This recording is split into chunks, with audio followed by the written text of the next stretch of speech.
Salut les gars, comment allez-vous? J'ose croire que vous portez très bien. Nous allons commencer avec un autre chapitre intitulé Les parasitoses et nous allons essentiellement parler aujourd'hui de la généralité et donner quelques définitions pour mieux comprendre le thème des parasitoses. Ce fait, une parasitose, c'est une maladie causée par un parasite chez un être vivant. Au nombre des parasitoses, nous avons l'ascaridiose, le paludisme, la bilharziose. Il y en a encore d'autres. Et il faut noter qu'un parasite, c'est un être vivant, champion qui, pendant une partie de sa vie ou la totalité de son existence, vit aux dépens d'autres êtres organisés qui sont appelés hôtes. Et comme exemple, nous avons l'Ascaris lumbricoides, le Plasmodium ovale, le Schistosoma mansoni, qui sont les parasites. Il y en a aussi plusieurs. Il faut noter que l'hôte, c'est un organisme qui héberge le parasite et qui lui fournit du biotope nécessaire à sa survie. Ça héberge le parasite et ça fournit au parasite de la nourriture en réalité.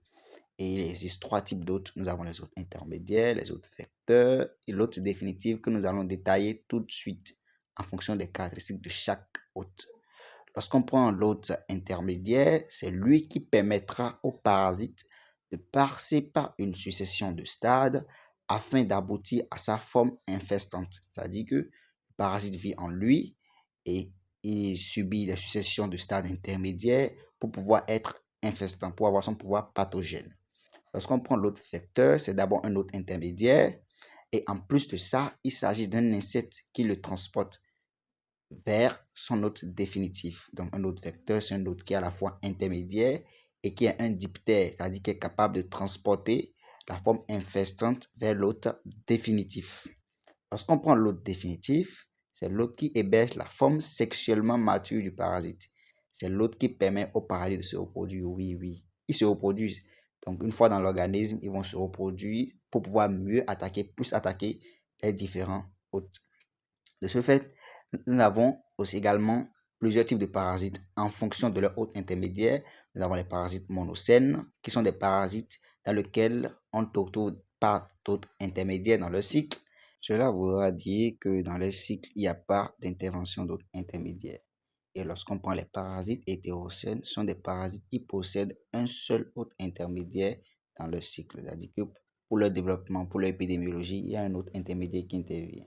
Et quant aux parasites polyhétérocènes, ce sont des parasites dont le cycle évolutif nécessite plutôt la présence de plusieurs autres intermédiaires. Donc, contrairement au cycle monocène, où il n'y a pas d'autres intermédiaires, hétérocènes, il y en a plusieurs même. En ce qui concerne la spécificité des parasites, il faut noter que nous avons des parasites sténocènes et des parasites euricènes que nous allons détailler tout de suite. Les parasites sténocènes, ce sont des parasites qui sont adaptés et spécifiques à leur hôte, c'est-à-dire qu'ils ont un hôte et qu'ils attaquent cet hôte sans changer. Lorsqu'on prend les parasites euricènes, quant à eux, ils n'ont pas assez de spécificité. On dit souvent qu'ils ont une spécificité lâche et ils sont capables de parasiter les hommes et les animaux. Concernant l'épidémiologie et le cycle, nous avons des conditions qui doivent être réunies. Nous avons l'existence de réservoirs de virus, des conditions écologiques, des conditions éthologiques et la réceptivité du sujet.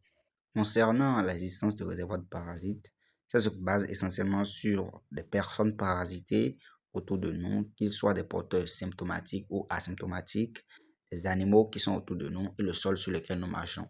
Tout ça peut être parasité et si même ces parasites qui interviennent sont hétérocènes ou polyhétérocènes, cela peut vite nous atteindre. Et concernant les conditions écologiques, c'est le climat, la végétation, les animaux, la température, tout ça intervient aussi dans le cycle d'un parasite. Et concernant les conditions éthologiques, nous allons parler de nos comportements, nos habitudes socioculturelles qui peuvent être liées à nos professions et à nos activités économiques. Concernant maintenant la réceptivité du sujet, nous allons parler là de la personne qui sera atteinte. Cela va dépendre de sa génétique, de son âge, des maladies associées. Les voies de pénétration sont de deux types, les voies actives et les voies passives. La voie active, c'est la voie par laquelle le parasite pénètre son hôte par ses propres moyens. Et la voie passive, quant à elle, nous avons la voie digestive, là, la voie respiratoire, la voie sanguine et la voie cutanée. Pour mieux décrire ces différentes voies, nous dirons que la voie digestive se base essentiellement sur l'ingestion des végétaux, des animaux qui sont infectés par le parasite ou bien le manque d'hygiène. Voilà. Le non-respect du lavage des mains, cela peut entraîner aussi des infections par la voie digestive, la voie respiratoire. Là, nous allons parler de l'inhalation, inhaler, des formes parasitaires contenues dans la poussière, soit des aérosols, comme on le dit en science. Nous avons aussi la voie sanguine où le parasite est inoculé par nos vaisseaux suite à un repas. Par exemple, lorsqu'on prend un moustique fait mélanophèle, c'est par la voie sanguine parce qu'il vient prendre son repas sanguin et puis il nous laisse le parasite. La voie cutanée, là, ce sont les épines qui sont restées au niveau des spores et qui pénètrent dans la peau.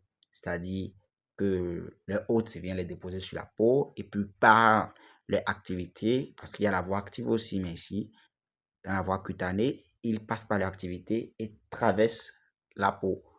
Parce que la peau, comme on le sait, c'est une barrière immunologique et ça la traverse. Et une fois, ça rend notre organisme, puis pas directement vers ses hôtes pour les parasiter. Sûr que vous avez entendu parler une fois de l'impasse. Dans ce cas, l'impasse parasitaire, c'est lorsqu'un parasite s'égare chez un hôte chez lequel il ne pourra pas survivre ou il ne pourra même pas poursuivre son évolution. Celle-ci peut être définitive ou temporaire. Temporaire lorsque le parasite disparaît au bout d'un temps et définitive lorsque le parasite s'encapsule pour pouvoir se transformer et grandir après. Voilà, nous sommes à la fin de la première partie de ce chapitre intitulé Parasitose et j'espère que le contenu vous a plu. Si tel est le cas, abonnez-vous pour ne pas manquer mes prochains contenus.